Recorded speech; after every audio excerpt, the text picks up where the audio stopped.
Би ч одоо сошиал мэдээлэлээс илүү мэдээл халга энэ асуудлаар манай намын өдөрт зөвлөж байдаг юм уу тодорхой түвшинд хуралцсан барьсан юм бол байхгүй юм шиг надад бол мэдээлэл алга.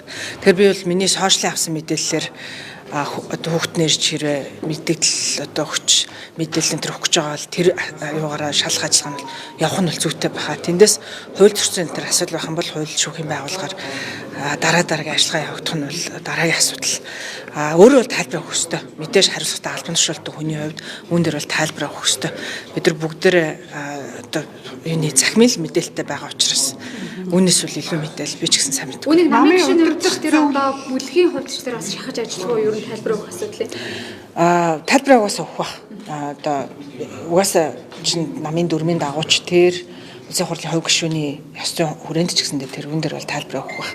Энэс ямар ч гишүүн одоо бүгдээрээ л ёс зүйн асуудал дээр тайлбар өгөл явж байгаа шүү дээ. Тэгэхээр тэрнээс бол илүү давж эрхэлнэ гэж байхгүй юм чинь тайлбар өгч л таа. Хэрвээ орлогоо нотолж чадахгүй бол тэр нэг хууль зүйн сайд ч гэсэндээ хэлжсэн. Орлогоо нотолж чадахгүй бол хуулийн хариуцлага хүлээх ёстой, улс төрийн хариуцлага хүлээх ёстой гэж.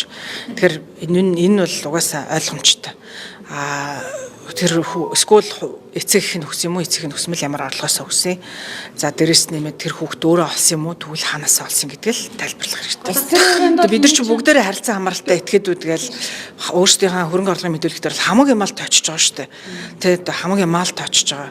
Байр сав тэгэл одоо бидний чинь харилцан хамааралтай этгээдүүд бол ер нь бизнес эрхэлж явхад бол угаасаа л хэцүү нөхцөл байдал байгаа шүү дээ. Тэгэхээр энэ бүгдийг бол эрхвш одоо хамаг мэдээллүүдийг авж байгаа алгалтай тэмцэх газар байгууллагууд нь мэдээллийг нь олох байлгүй дээ.